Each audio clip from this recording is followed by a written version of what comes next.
Salve, Nil, bom dia. Alô, Cássio, tudo bem? Tudo ótimo, e você? Tudo bem, um sábado de sol aí, pelo que eu tô vendo. Super sol, Nilceia. Nilceia, como que Que eu tô legal. aparecendo aí pra você? Tô aparecendo Você bem? Ou minha... tá deitado. Opa, peraí, Coloca deixa assim, eu... tem que ser assim, no É, modo, no modo retrato, maravilha. ok? Pessoas estão entrando, Cássio. Leonardo Oliveira entrou, seja bem-vindo, Leonardo. Olá, Salve, Leonardo! Bom dia! bom dia. E é isso, nós estamos aqui nesse sábado ensolarado, reclusos em nossas casas, né? Mas protegidos, felizes e otimistas que tudo vai melhorar. Com certeza. E, E e a conectados, vida, né? isso, e a vida segue, né? Nossos projetos seguem, nosso trabalho segue nesse mundo virtual, né? Todos estamos conectados. E é isso, Cássio. É, eu tenho o prazer, né, de ter você aqui comigo nessa live, né? E como convidado. E eu gostaria, Cássio, que você falasse um pouco sobre você. Bom, o Cássio, ele vai falar hoje sobre o xamanismo. O Cássio trabalha com xamanismo e é Isso. um negócio super bacana, assim, que a gente vai iniciar um trabalho com o Eneagrama e xamanismo, que tem tudo a ver. E o Cássio vai falar sobre ele e a gente vai começar esse bate-papo aí, gostoso. Entrou Júlia, Júlia Opa! Mulherada. Oi, Júlia.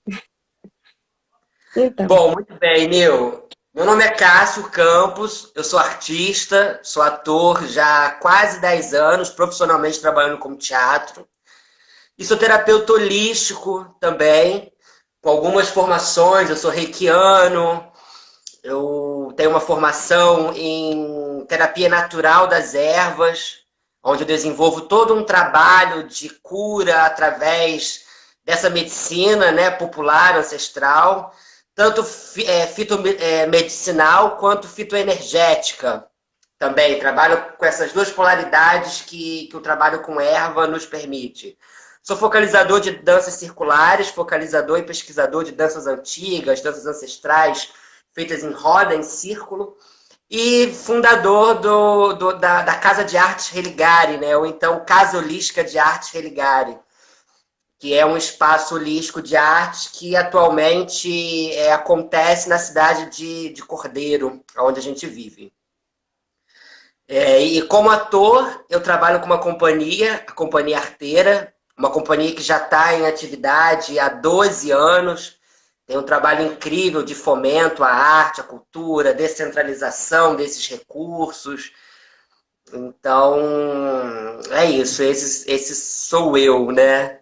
Um artista. Eu gosto de falar que a minha profissão materna, a minha primeira profissão é o teatro, e eu honro muito isso. O teatro me ensina muito, é uma grande escola. Eu devo tudo o que eu sou hoje, tudo o que eu sei ao teatro, ao fazer teatro.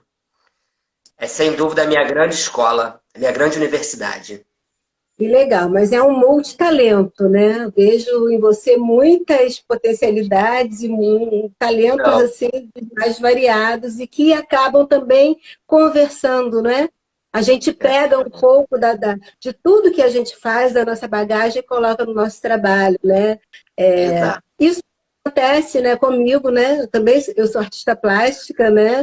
E tenho uma carreira acadêmica no mundo corporativo, com designer, com direção de arte e tudo mais. E eu Sim. trouxe tudo isso para a minha atividade também. Isso é muito legal, né? Pegar a sua Sim. bagagem de vida, a sua experiência e trazer para o seu trabalho. Isso faz com que a gente faça alguma coisa diferenciada e personalizada. Isso é muito legal, a gente valorizar. Não é deixar para trás e agora eu sou isso, é Não, de pegar maneira tudo que nenhuma. você, né? Isso é Agregar. E legal. assim eu vejo o xamanismo também. Eu, quando me apresentei, eu não citei o xamanismo como uma das coisas que eu faço, porque assim como o teatro, o xamanismo ele também ocupa um lugar muito particular na minha vida. Porque o tempo Uhum. inteiro eu estou olhando para o mundo, vivendo o mundo xamanicamente, digamos assim. Não existe um botãozinho em que eu ligo, agora eu sou o ator Cássio Campos, agora eu sou o pesquisador de xamanismo. Tudo é o tempo inteiro, né? O meu olhar para a vida é o olhar do artista, é o olhar do ator, eu estou o tempo inteiro olhando para o mundo, investigando o mundo, investigando as pessoas, investigando os jeitos, os tipos, porque isso agrega no meu trabalho enquanto ator. E enquanto xamanista, eu também estou o tempo inteiro me relacionando com a natureza, com os fenômenos naturais, de maneira espontânea e sempre do ponto de vista do observador, né? Aquele que observa para aprender, para aplicar em si, para poder transbordar no outro, digamos assim, né? Então é um pouco que não dá para separar uma coisa da outra. É tudo o tempo inteiro, né? Tá junto ali. Exatamente. A Júlia está falando que está com saudade de ir ao teatro. Ah, todos nós, Júlia. Entrou uma amiga muito querida minha também, a Mayla. Tomara que a Mayla esteja por aí. É uma atriz incrível, professora, é cantora também. Também conhece muito bem as práticas xamânicas. Uma grande artista. Mayla. Legal. Então, agora vamos conversar um pouco sobre o xamanismo, né? O que você pode falar, Cássio, sobre o xamanismo? O que é o xamanismo? Sobre xamanismo, né? É difícil a gente encontrar uma definição exata para o que é xamanismo, né? Em resumo, o xamanismo ele é um conjunto de práticas ancestrais, práticas de conexão e reequilíbrio pessoal e conexão com a natureza, né? A partir do momento em que a gente entra em contato com esse estilo de vida, que eu acabei de mencionar, dessa relação de observador íntima e profunda, dos pulsares da natureza, dos ritmos, dos ciclos da natureza, e a partir dessa observação procurar aplicar e sentir isso em si, você já está, digamos, praticando o xamanismo, né?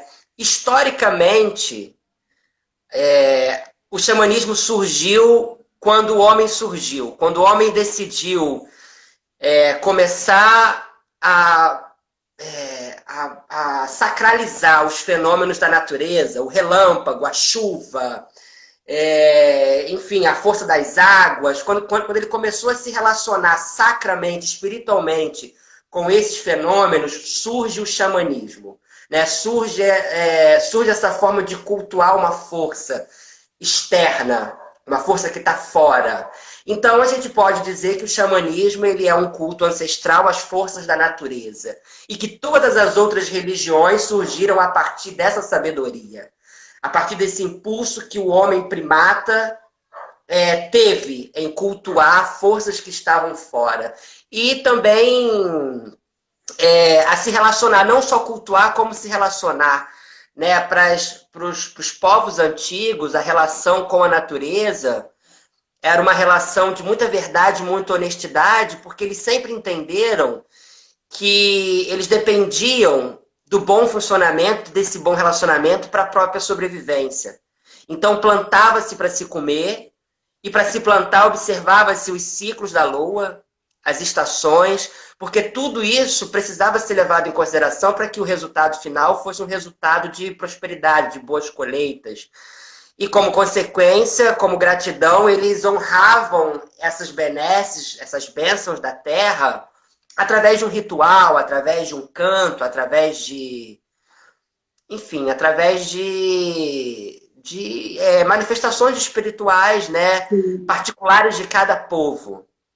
Expressões de gratidão, né? Que coisa linda, né? Exato, E aí surge, é claro que assim, se a gente fala, hoje, quando a gente diz xamanismo, está muito mais ligado aos índios norte-americanos, a tribos norte-americanas, né, que quase já não existem mais, porque os Estados Unidos fez o favor de ceifar todas essas tribos e colonizar todo mundo.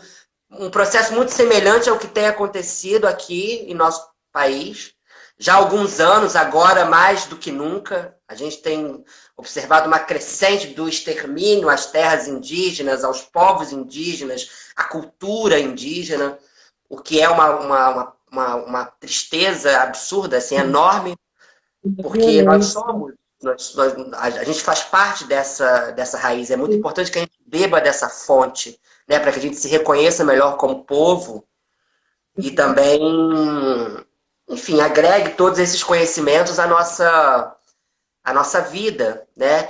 Então, o xamanismo é basicamente isso, é um estilo de vida, é uma forma de se relacionar. Eu falo muito, Nilce, que o que eu pratico não é o xamanismo, é o xamanismo urbano. Ou então, a prática neo-xamânica. Porque para se praticar o xamanismo... Marcelo Linhares entrou. Oi, Marcelo, seja bem-vindo. Oi, Marcelo. Maila também comentou. Saudades, Maila. Uhum. Mas fala, do xamanismo urbano, tal. Porque assim, eu acho que para se praticar o xamanismo, para se praticar, por exemplo, a pagelança, né, para se ser um xamã, um pajé, você precisa primeiro estar inserido em um contexto de mata, de floresta, né, vivendo aquele contexto social, enfim, em contato com uma tribo, ser iniciado por um pajé, por um xamã, principalmente. E como a gente está na cidade, como a gente está no meio urbano, como a gente não está literalmente vivendo aquela cultura, a gente diz que é o neo-xamanismo ou então xamanismo urbano. A gente recebe esse conhecimento dos povos da mata e cocria esses ensinamentos, né? Aplica o nosso próprio estilo de vida. É isso, eu gosto sempre de falar isso, né? Porque tem gente que pergunta, mas você é pajé? Não, de jeito nenhum. Precisa fazer a adaptação para o mundo atual, para a realidade urbana que a gente vive mesmo, né? Fazer a adaptação para esse contexto, né? E com relação à origem... Sim. Com relação à origem, começou realmente com os índios lá nos Estados Unidos. Como é que foi? Começou a história do xamanismo?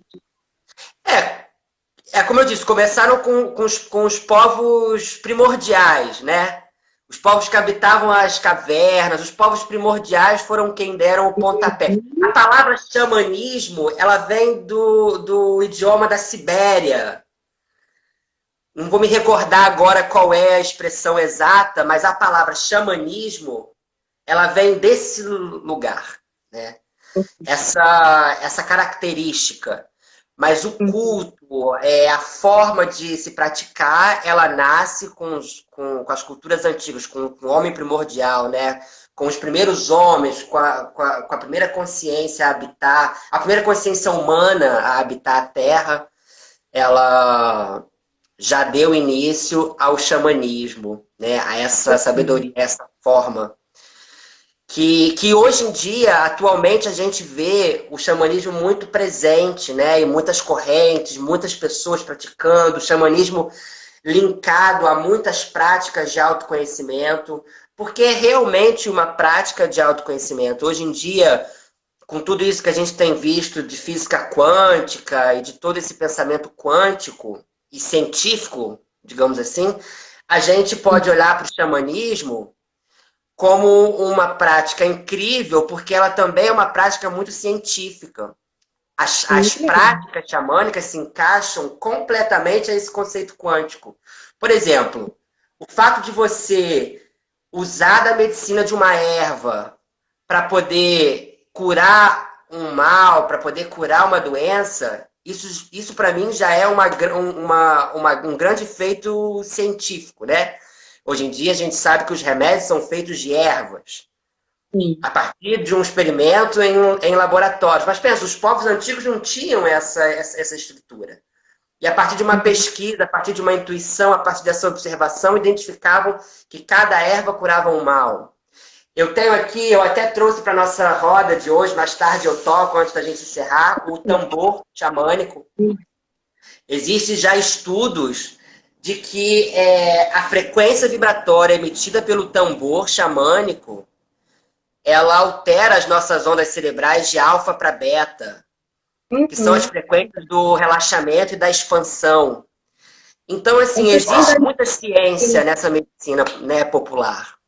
Eu gosto essas muito também de... fundamentações, essas fundamentações científicas são muito boas para a gente, né? Elas Interessam muito. respaldam muito o nosso trabalho. Isso é muito legal, né? Aqui, a Enia está perguntando, a Enia está se perguntando, Júlia, como foi que você descobriu o xamanismo? Como foi isso, esse processo? Muito bem, adoro contar essa história. Eu vivi durante toda a minha infância em um sítio. A minha família, enfim, tem um sítio, uma cidade chamada Santa Rita da Floresta.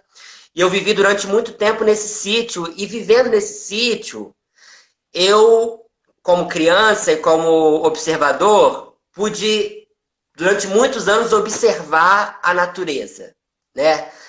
Os ciclos, as estações, e acompanhar o quanto isso afetava fora, né, no meio, na natureza propriamente dita, mas também afetava em nós. E sempre pesquisei culturas antigas, eu sempre gostei. Desde os meus 13 anos, que eu leio sobre tarô, que eu leio sobre xamanismo, mas isso uma curiosidade de menino, né? Muito mais tarde, já fazendo teatro, já pesquisando e fazendo formações holísticas, de terapias holísticas, eu tive contato com alguns xamãs. Eu tive contato com Léo Artesi, eu tive contato com uma grande amiga minha, Miruê, eu tive contato com pessoas, né, que trabalhavam. E o trabalho de dança circular foi um trabalho que me trouxe muito para esse lugar. Eu, quando fiz a minha formação em danças circulares sagradas, um desses módulos eram danças brasileiras. E dentro do módulo de danças brasileiras tinham danças indígenas brasileiras. E como desdobramento, algumas danças indígenas também dos índios norte-americanos. Então, daí vem, assim, além de, claro, pesquisar, eu atualmente participo de um espaço que consagra medicinas da floresta, um espaço neo-xamânico, e tem uma mestra muito querida que me guia nesse caminho de expansão e de conexão com essas medicinas. E é um caminho de estudo, principalmente um caminho de estudo. Além de todos esses mestres que eu já tive, de pessoas que trilharam um caminho anterior ao meu e que dividem comigo esses saberes, eu também procuro adquirir novos saberes através de livros, né, e pesquisas e práticas, vivências práticas. Acho que a vivência prática é muito importante. Isso aí. Então, Cássio, só lembrando, né, que eu já fiz muita dança circular com você falou em danças circulares aí, e nesse momento a gente não pode fazer, né, porque é algo presencial mesmo, é muito legal, foram experiências maravilhosas, as rodas que a gente fez de dança circular, né, era muito bom. Né? E falando em práticas, né, do xamanismo, você pode falar um pouco sobre jornada xamânica? Posso. As Como é que jornadas acontece? xamânicas, né? As jornadas xamânicas, elas são meditações, são processos meditativos guiados. A Eles Enia são está lembrando chamados... também aqui das danças circulares. A Ai, que Enia também está maravilha. lembrando das danças circulares. É que ela também se lembrou, assim que você começou a falar, porque tinha muitas danças indígenas, né? E aí, Exato. evocado, isso também despertou em você a vontade, né, de aprofundar mais no xamanismo, de resgatar talvez alguma coisa da infância, né, dos seus 13 anos, né? Sim, sim. Então, as jornadas, elas são meditações guiadas. Elas são chamadas de jornada porque são guiadas pelo tambor, pelo som do tambor xamânico, que para os xamãs, para os índios norte-americanos, é muito curioso, eles chamam o tambor de cavalo, ou então canoa, porque é o que leva o xamã, é o que leva o participante, o jornante, a entrar em contato com mundos superiores, digamos assim. É o que faz o jornante entrar em contato com essa parte da mente subconsciente. É quando você acessa coisas que estão ali guardadas, que conscientemente, aqui agora, conversando com você, eu não teria condição de acessar, mas através dos estímulos, dos toques do tambor, da frequência vibratória desse instrumento, que, como eu já disse, alteram as nossas ondas cerebrais, nos colocando em um estado meditativo de expansão, de relaxamento, podendo fazer com que a gente passeie, né, jorne por esses mundos. E aí, claro, como é uma meditação guiada, cabe a quem está guiando essa meditação definir o destino dessa jornada. Eu sempre digo nas jornadas em que eu tenho oportunidade de focalizar que uma boa imagem que eu sempre trago é a imagem de um trem, né? A gente embarca juntos no mesmo trem, a gente vai para o mesmo lugar juntos e a gente vai voltar junto, mas a sensação da viagem é particular e intransferível. Embora a gente esteja no mesmo vagão juntos, a sua sensação, a sua conexão vai ser diferente da minha. Cada um tem um repertório, né?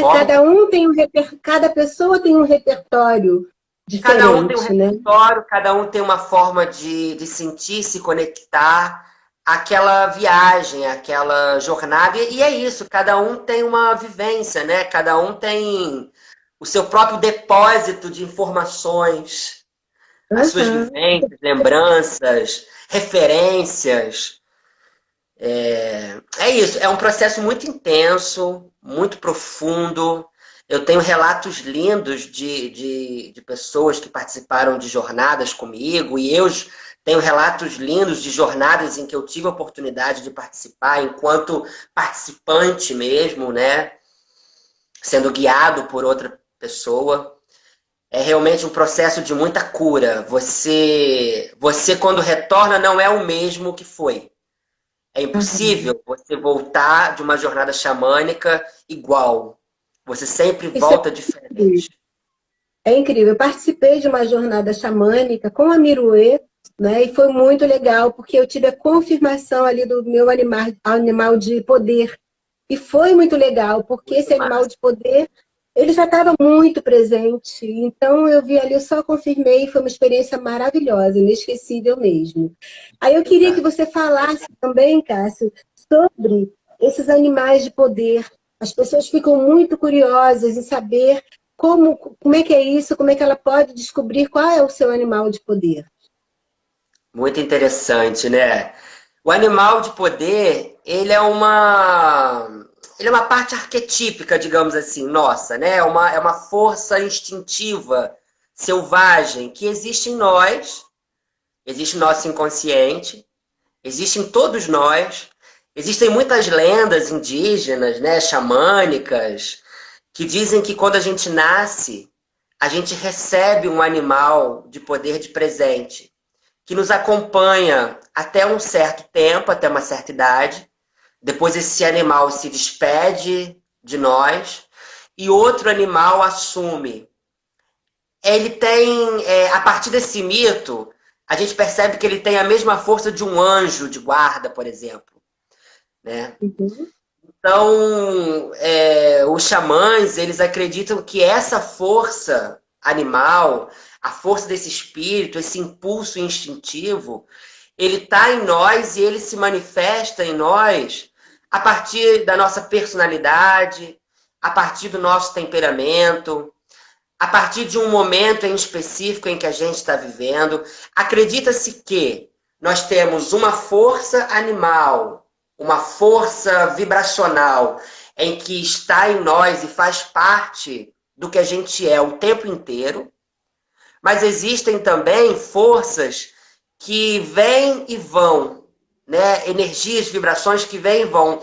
Por exemplo, a águia. Arquetipicamente, a águia, ela está associada a pessoas que têm uma visão muito ampliada das coisas, grandes líderes, né?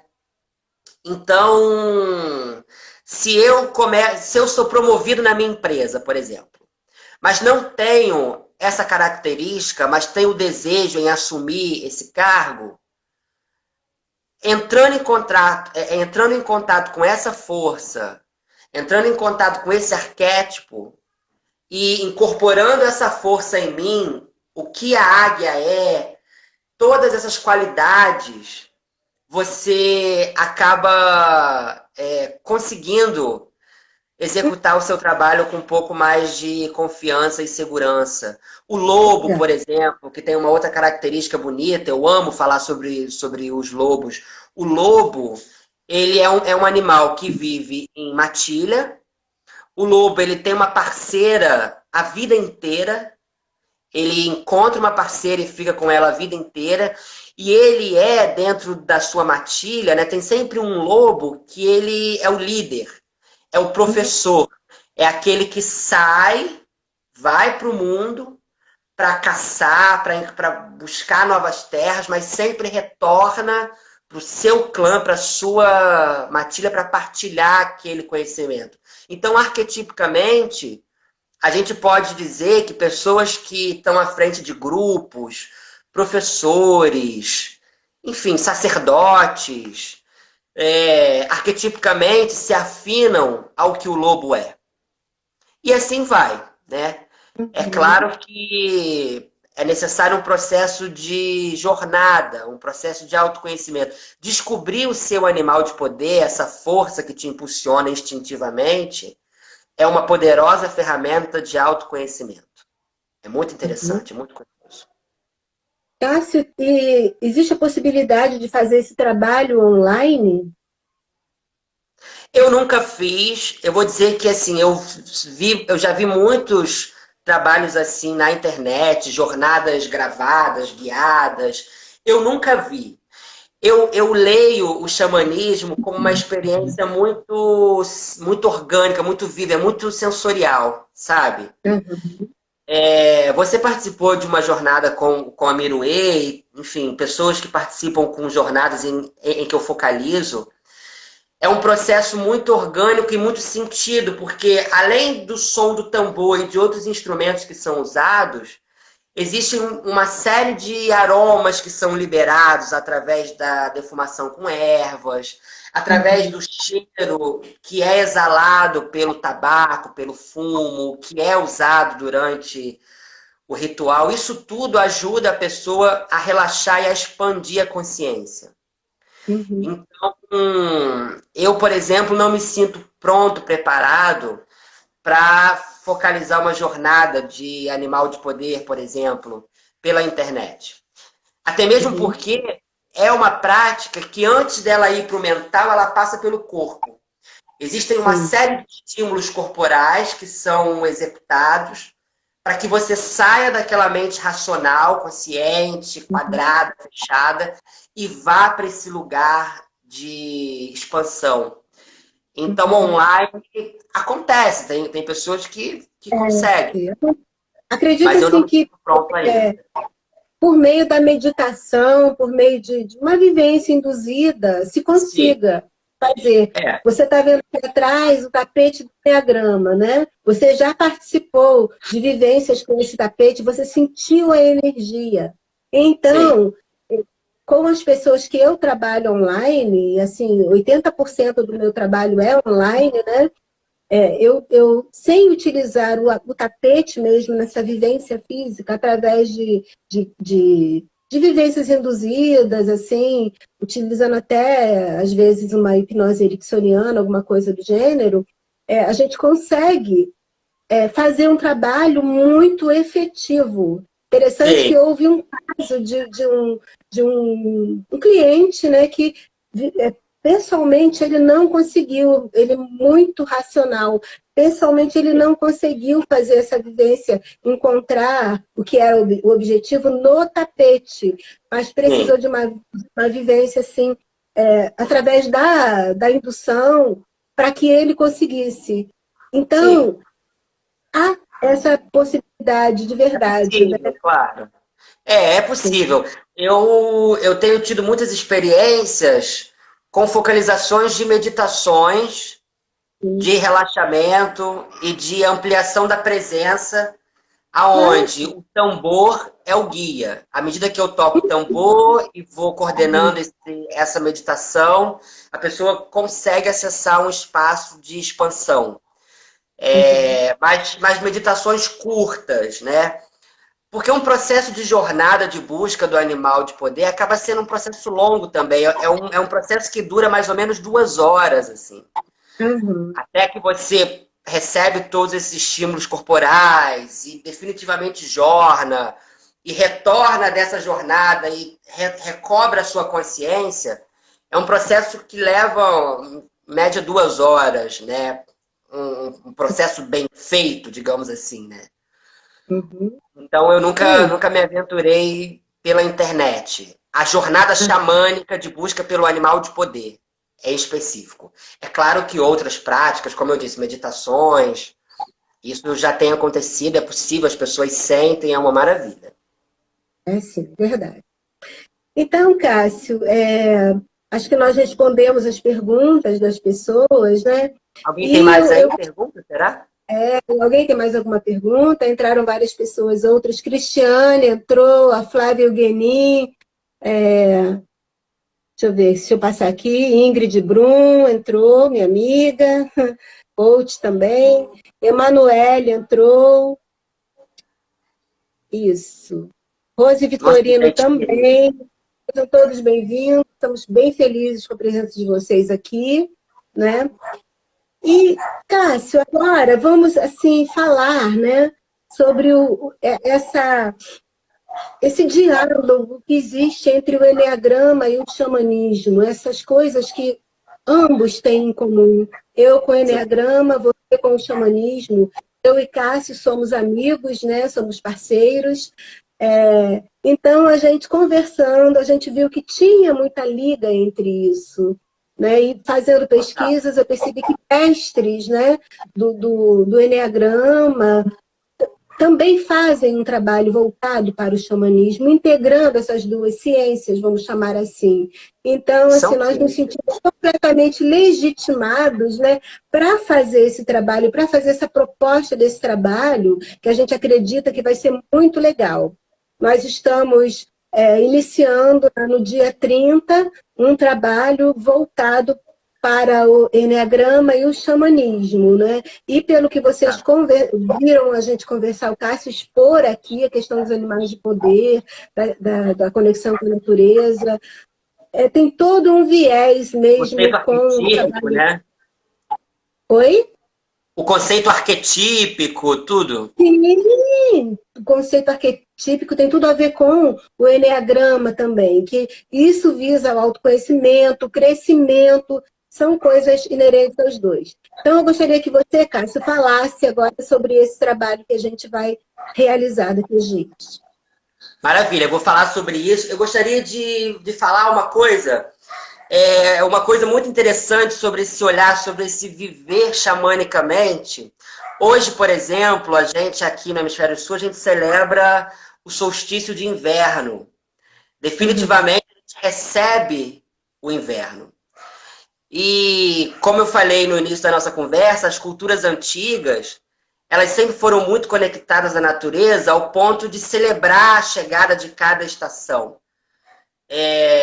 Imagina, nós somos forças quase que, eu não vou dizer inexpressivas, porque o poder da nossa mente é uma coisa fantástica. A física quântica está aí para revelar isso.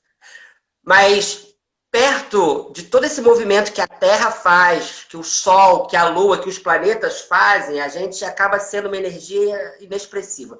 Então é impossível não se impactar, inclusive fisicamente, com essas mudanças de estação. A estação que a gente está entrando agora, o inverno, por exemplo, é uma estação que propõe a renovação. A gente veio no outono, trabalhando arquetipicamente, digamos assim, o início de um recolhimento, quando as folhas começam a cair, um processo de reflexão do que não se quer mais, né? E agora no inverno, a gente trabalha, a gente vivencia com mais intensidade esse processo de renovação, esse processo de transformação. Aparentemente a Terra tá completamente morta, sem vida, né? Mas existe uma vida, uma pulsação muito grande, uma força de regeneração muito grande acontecendo no seu interior. As sementes estão sendo guardadas, toda essa folha que caiu sobre o solo está apodrecendo para virar adubo, para que toda essa energia floresça e exploda durante a primavera. Então, naturalmente, a gente sente a necessidade de ficar mais em casa, de ficar mais recolhido, agora mais do que nunca por uma imposição, né, do coronavírus. Então, são sentimentos que a gente pode trabalhar e observar durante esse período. Sobre o eneagrama, xamanismo e esse trabalho que a gente, com muito carinho, está levando para o mundo, né? Está colocando no mundo. É como você disse, o xamanismo e o eneagrama têm tudo a ver, são linguagens que conversam, são duas linguagens muito antigas, que vêm de uma fonte ancestral, né? Que busca o autoconhecimento. É bonito também, Nil, pensar que antes da gente levar esse conhecimento para o mundo, a gente precisa estudar e experienciar em nós. Então, poder dividir um pouco do que a gente recebeu a partir dessas técnicas com outro que não tem o contato ainda, é realmente uma forma de cura e uma grande possibilidade. É como ler um livro, né? A gente pode ler o mesmo livro 10 vezes. A cada leitura sempre será uma nova leitura, né? Uma nova descoberta.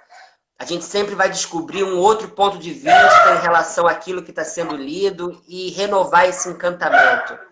Então eu me coloco assim, nesse trabalho, renovando votos com o xamanismo, aprendendo um pouco mais sobre eneagrama, e me renovando mesmo, total, dentro desse lugar da renovação. Eu me sinto assim. E desejo que as pessoas esse processo de autoconhecimento e de crescimento é para o fim da vida. Até o fim da vida, essa jornada não termina. A gente se redescobre cada dia, a gente precisa estar aberto a essas transformações positivas a cada dia, né? Sempre, um aprendizado constante, vivenciando sempre coisas diferentes, exercitando novos pontos de vista, por que não? Não é isso? Isso é muito legal, é uma coisa que a gente vai trazer nesse trabalho também, né? O autoconhecimento, a aplicação nas vidas de todos que participarem, nas nossas vidas também, porque a gente aprende enquanto a gente ensina, enquanto a gente transmite conhecimentos, enquanto a gente experiencia com outras pessoas, né? A gente está sempre nesse fluxo de troca, isso é muito legal. E é a proposta realmente desse trabalho. Além da gente poder também... Além da gente poder também experienciar vivências xamânicas, né? Conexões com tambor. A gente vai olhar para esses conceitos em que eu falei dessas estações e do quanto isso interfere em nossa vida, o quanto os impulsos naturais da Terra interferem em nós, no nosso psicológico, no nosso emocional, no nosso físico. E meditações, né? A gente sempre, a cada encontro, nós teremos um contato com o tambor xamânico, um contato, uma possibilidade de se olhar internamente, um mergulho interno. Ok. Cássio, a Enia escreveu um negócio aqui agora que eu vou ler, tá? Por favor, eu não estou conseguindo ler aqui. Eu vou ler aqui. Peraí. O estágio de dormência se faz muito necessário para preservar as sementes, mas, ao mesmo tempo, tem processos metabólicos ocorrendo neste momento e precisamos... Ah, meu pai, cadê? Sumiu. Precisamos ser um pouco sementes nesse momento. Foi o que a Enia escreveu. Total, Enia. Precisamos mesmo. Precisamos totalmente. É o momento mesmo de deixar que toda essa química que você trouxe, né, em relação à semente aconteça em nós. Agora mais do que nunca. Agora é necessário. Ficar em casa é uma necessidade. E um ato de muito amor e honestidade, né? Consigo e com o outro. Isso aí. Tem mais alguma coisa, Cássio, que você queira trazer para nós? Eu gostaria, antes da gente encerrar, gostaria de poder proporcionar para as pessoas que estão aí na live um rápido contato com o tambor xamânico. O tambor, né, como eu disse, para os xamãs é conhecido como cavalo, ou então a canoa é o que possibilita o xamã a viajar pelos mundos. E eles trazem uma sabedoria muito bonita também. O tambor é feito de pele de animal e de madeira. Então aqui eles honram primeiro o espírito do animal que cedeu a sua pele para que esse instrumento fosse feito, e o povo em pé, que são as árvores, que cederam as suas madeiras, né, a sua madeira, para que ele pudesse ser construído. Além dele ser uma forma circular, percebe? Então ele invoca também essa ideia de eternidade, de renovação, de início, meio e final, dentro desse símbolo. O círculo ele é uma forma antiga, ancestral, e que nos ensina muito sobre essa ideia de que a vida ela é sempre continuada, né? A gente vive um eterno nascer, crescer e morrer, e renascer, crescer, nascer, morrer. É cíclico, né? Isso acontece na natureza o tempo inteiro. Uma outra característica do tambor, o que eles chamam também, e eles trabalham muito, é a roda da medicina. Através de cada ponto cardial, através de cada posição, norte, sul, leste, oeste, existe uma força cuidando daquele polo hemisferial, daquela força, que também interfere em nossa vida. E o tambor é uma forma de despertar essas energias. Isso tudo a gente vai ver de maneira mais aprofundada em nosso workshop. Eu só achei importante fazer essa introdução. E agora, eu convido as pessoas que estão participando dessa live e também as pessoas que terão a oportunidade de assistir em um outro momento, a por um minuto, a fecharem os olhos e a se colocarem em uma posição confortável. Sentada em uma cadeira, ou no sofá, ou aonde está.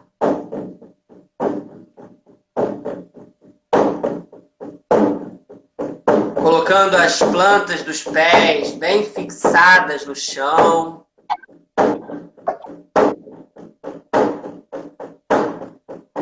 Sentindo essa conexão com a terra. Percebendo essa oposição de força que existe entre o céu e a terra. Percebendo seus pés no chão e a sua cabeça conectada ao alto. E com os olhos fechados e com a sua audição ampliada, simplesmente ouvir o som do tambor. Esse som que também é o som do seu coração,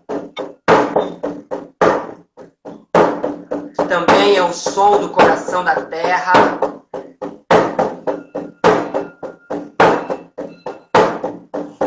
E simplesmente se permitir ouvir.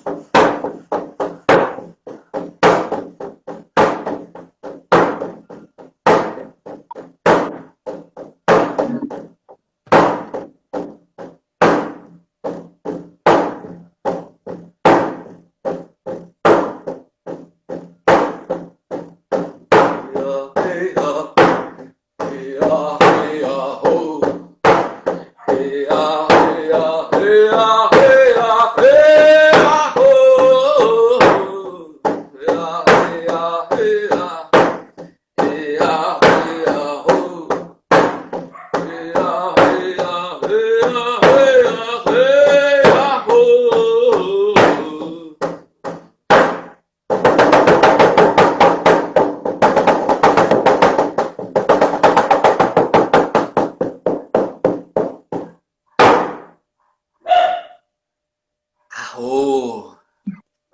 Arro! Joia! Cássio, então, foi maravilhoso estar aqui conversando com você, com nossos convidados, né, interagindo conosco. Foi muito bom. E sigamos. Sigamos, então, mais uma vez, fazendo esse merchan, a partir do dia 30, eu e Nilceia estaremos iniciando um trabalho de workshop, onde a gente vai falar sobre enneagrama e xamanismo, uma vivência prática, onde a gente vai, além de se autoconhecer, poder também formar essa tribo, né, essa comunidade. Serão 8 encontros, quase 2 meses de contato diário com as pessoas que se inscreverem. E eu tenho certeza que vai ser um trabalho muito lindo. Vai ser um trabalho de muita cura e de muita conexão. Muito profundo, isso aí. Então tá. Gratidão, Obrigada, Nil. Cássio. Obrigada a todos vocês que estão aqui conosco. Um lindo sábado para todos. Estamos juntos mesmo nessa. Ok? Beijos para todos. Beijo. Gratidão. Tchau, tchau. Arro. Tchau.